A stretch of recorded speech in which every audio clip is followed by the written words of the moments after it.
दूसरा कृषि उद्योग समागम नरसिंहपुर में हुआ, जिसमें हमारे उपराष्ट्रपति आए थे 26 मई को। इस किसान सम्मेलन में 500 से अधिक उद्योग जगत के लोगों ने भाग लिया इसमें, और कृषि आधारित उद्योग कैसे लग सके इस बारे में न सिर्फ विचार हुआ है, बाकी इन्वेस्टमेंट भी आया है। लगभग 4,736 करोड़ के निवेश प्राप्त हुए हैं। इसमें संभावना है लगभग 6,000 से ज़्यादा लोगों को रोजगार मिलेगा। कुल मिलाकर कृषि किसानों के लिए लाभकारी धंधा बने, इस दिशा में हमारी सरकार भी प्रयासरत है और माननीय प्रधानमंत्री जी का भी सहयोग हमें है। वैसे ही माननीय मुख्यमंत्री जी ने नीति आयोग की बैठक में हिस्सा लिया 24 मई को। नीति आयोग में माननीय प्रधानमंत्री जी ने प्रत्येक राज्य से अपेक्षा की है कि हर राज्य अपना विकसित भारत 2047 का विजन डॉक्यूमेंट बनाए। हमने तैयार कर लिया अपना, हम उस पर मंथन भी कर रहे हैं और उस दिशा में काम भी कर रहे हैं।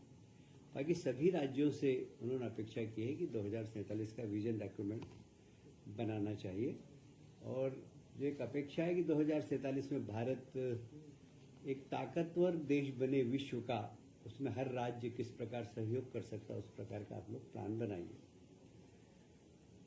माननीय प्रधानमंत्री जी ने सभी मुख्यमंत्रियों से ये भी अपेक्षा की है कि अंतर्राष्ट्रीय पर्यटक किस प्रकार आपके राज्य में आकर्षित हो सके, क्योंकि पर्यटन एक बहुत बड़ा उद्योग है और हर राज्य में एक ऐसा अंतर्राष्ट्रीय स्तर का कोई पर्यटक स्थल बने जो पूरे दुनिया को दिखा सके कि आप फलाने राज्य में ये वाला है फलाने, इससे कि अंतर्राष्ट्रीय पर्यटक हमारे देश में आए और अंतर्राष्ट्रीय जब लोग आएंगे तो निश्चित रूप से हमारे यहाँ लोगों को रोजगार भी मिलेगा।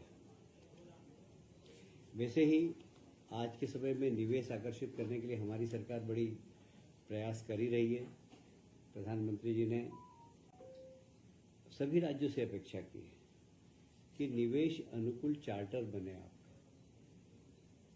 आपकी जो उद्योग करने की नीति इस प्रकार की हो जिससे कि आप निवेश करने वाले लोगों को आकर्षित कर सके। और हमें गर्व है कि हमारी जो निवेश नीति है वो बहुत अच्छी है और सब लोगों ने उसकी सराहना भी की है।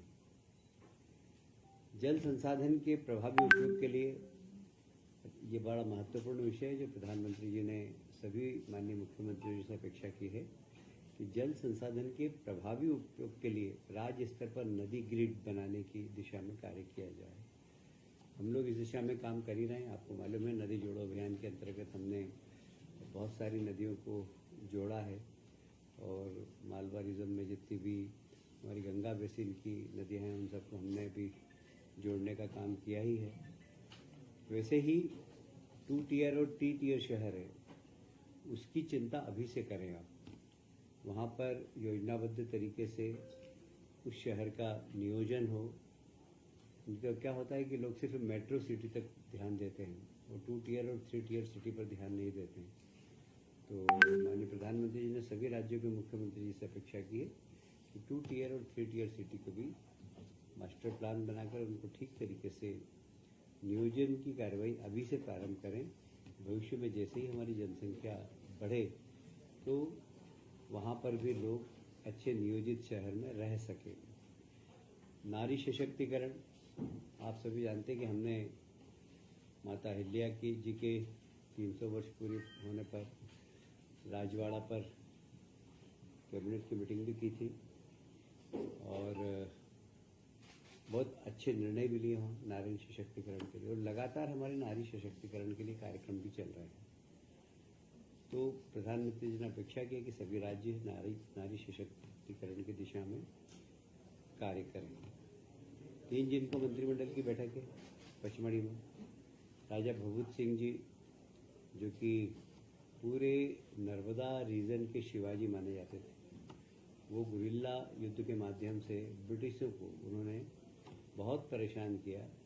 उनकी छोटी सी टोली ब्रिटिशों के पे हमला करके और वापस भाग कर आ जाती थी।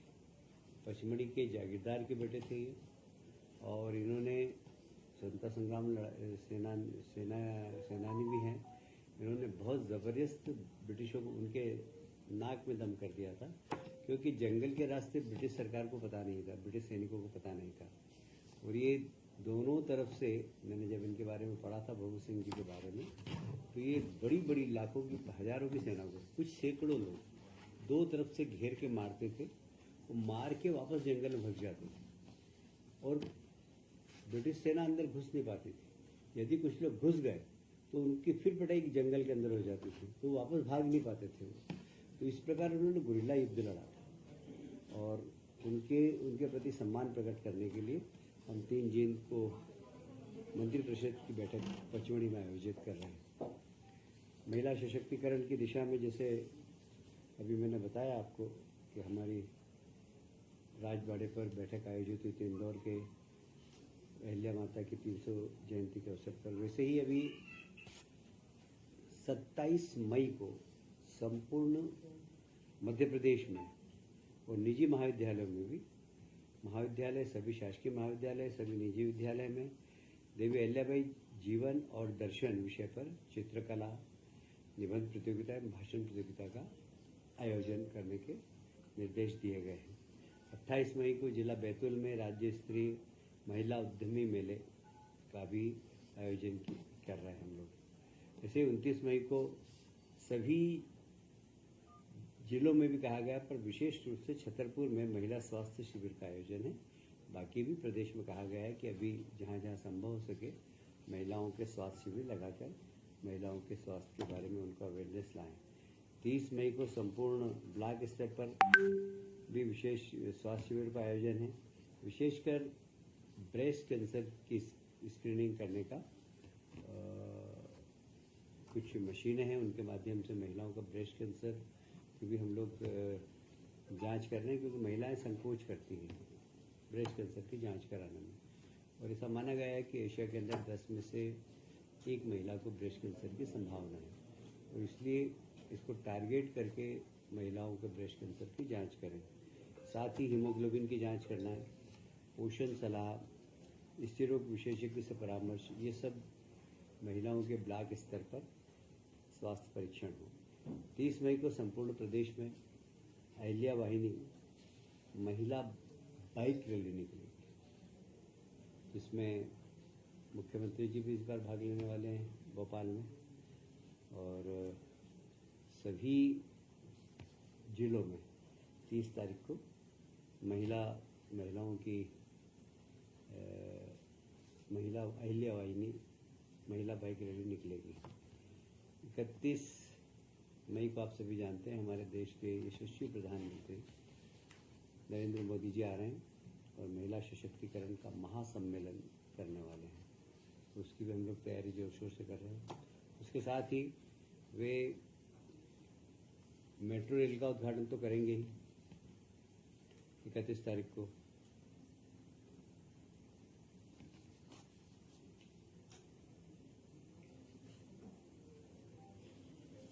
इकतीस मई को जम्बूरी मैदान में माननीय प्रधानमंत्री जी का महिला सशक्तिकरण महासम्मेलन का कार्यक्रम है। इसमें लगभग 2 लाख हमारी महिला उद्यमी, महिला कामगार, महिला सेल्फ हेल्प ग्रुप की महिलाएं, लाडली बहनें महिलाएं शामिल होंगी। इंदौर में मेट्रो ट्रेन का वर्चुअल लोकार्पण होगा। सतना एवं दतिया में नवीन एयरपोर्ट का वर्चुअल लोकार्पण होगा। इन सभी स्थानों पर केंद्रीय मंत्री भी रहेंगे। जिस विभाग का, जैसे इंदौर में संभावना है कि केंद्रीय मंत्री, कैबिनेट मंत्री और राज्य मंत्री उपस्थित रहें। सतना एवं दतिया में जहाँ पर कि नवीन एयरपोर्ट हो रहे हैं, वहाँ पर भी केंद्रीय मंत्री और राज्य मंत्री उपस्थित रहेंगे।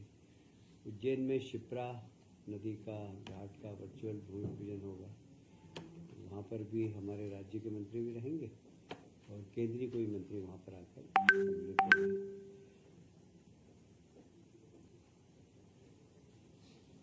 सभी जहाँ जहाँ कार्यक्रम होने वाले हैं प्रभारी मंत्रियों को निर्देश दिए गए हैं कि वो कार्यक्रम की एक बार समीक्षा कर लें।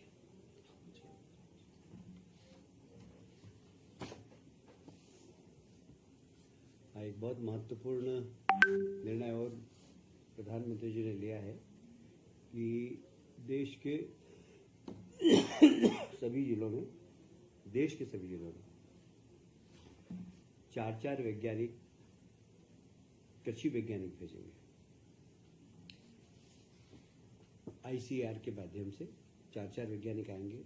जिले की सॉइल टेस्ट, जिले का मौसम, जिले में कौन सी फसल अनुकूल है, इसके बारे में वे किसानों के साथ बैठकर अपनी राय देंगे और शासन को भी एक रिपोर्ट प्रस्तुत करेंगे। वहाँ पानी की उपलब्धता, पानी की क्वालिटी, मिट्टी की क्वालिटी और इस सब का परीक्षण करके एग्रो क्लाइमेटिक जोन के अनुसार उन्नत कृषि की सलाह देंगे। ये एक बहुत महत्वपूर्ण निर्णय है, नीति आयोग में प्रधानमंत्री जी ने लिया था, जो मैंने आपको अवगत कराया है। आज उसी प्रकार एक और काफ़ी महत्वपूर्ण निर्णय हुआ है, वित्तीय अधिकारों का प्रत्यायोजन। वैसे तो पहले से ही है, हमेशा इसकी समीक्षा होती है, पर इसके पहले वित्तीय अधिकार पुस्तिका 2012 में हुआ था। पर अब 12 के बाद परिस्थितियाँ बहुत बदल गई है, क्योंकि टेक्नोलॉजी परिवर्तित हो गई। पहले टाइपराइटर होता था, अब कंप्यूटर आ गए हैं, सॉफ्टवेयर बनने लगे हैं, और इसलिए इन 13 वर्षों में सूचकांक में भी काफ़ी वृद्धि हुई है। तो कुछ अधिकारों में वृद्धि की गई है, कुछ डेलीगेटेड। कुल मिलाकर इसका उद्देश्य है कि वित्तीय अधिकारों का विकेंद्रीकरण, और ये विकेंद्रीकरण की दिशा में एक बड़ा महत्वपूर्ण निर्णय है। इसमें विभागाध्यक्षों को अधिकार भी बढ़ाए गए हैं, और साथ ही जो अप्रासंगिक विषय हैं, जैसे मैंने बताया टाइपराइटर, अब आजकल टाइपराइटर उपयोग ही नहीं करता, तो टाइपराइटर ऐसी सब चीज़ों को इसमें से हटाया गया है। और ऐसे कुछ नवीन पद जो पहले नहीं थे, कंप्यूटर ऑपरेटर हो गए, सॉफ्टवेयर के लिए ऐसे सब नवीन पद भी सृजन करने के अधिकार दिए गए हैं। और कुल मिलाकर बजट का समय सीमा में उपयोग हो। कई बार फाइलें इतनी लंबी लंबी चलती हैं, जैसे मैं एक उदाहरण बताऊँ आपको, क्या किसी विभाग में अगर किसी कर्मचारी कोई बीमार हो जाता है, उसको उसकी बीमारी के लिए पैसा निकालना है, तो फिर उसकी फाइल चल के जाएगी पहले विभाग के पास, विभाग से फिर वित्त के पास, फिर स्वास्थ्य मंत्री के पास, फिर वापस विभाग में चल कर आएगी। अब ये सारे अधिकारी विभाग को दे दिए गए, विभाग के अंदर ही निर्णय करके और सीधा 80% दे सकते हैं। उसी प्रकार जो अनुपयोगी प्रावधान थे वो निकाल दिए गए हैं। कुल मिलाकर अधिकारों का विकेंद्रीकरण किया गया है, प्रक्रिया का सरलीकरण किया गया है। हम ईज ऑफ डूइंग वर्क उद्योग के लिए कहते हैं, ईज ऑफ डूइंग वर्क सरकार के अंदर भी हो, इसका प्रयास है।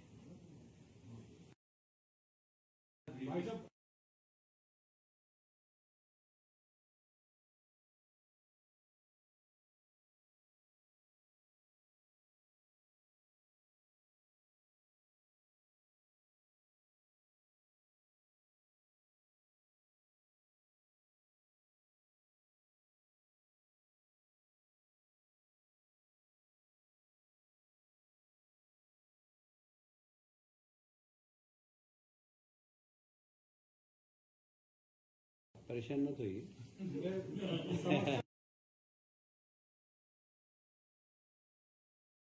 कोविड को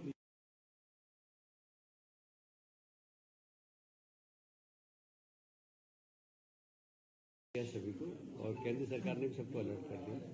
स्वास्थ्य विभाग इसके मामले में सभी जिलों के अंदर जो जो तैयारी करना चाहिए कोविड की, क्योंकि कोविड अब एकदम कोविड के अब हम सब लोग आदी हो गए, मतलब इसलिए जो तैयारी करना चाहिए सबको तैयारी करने के निर्देश दे दिए गए।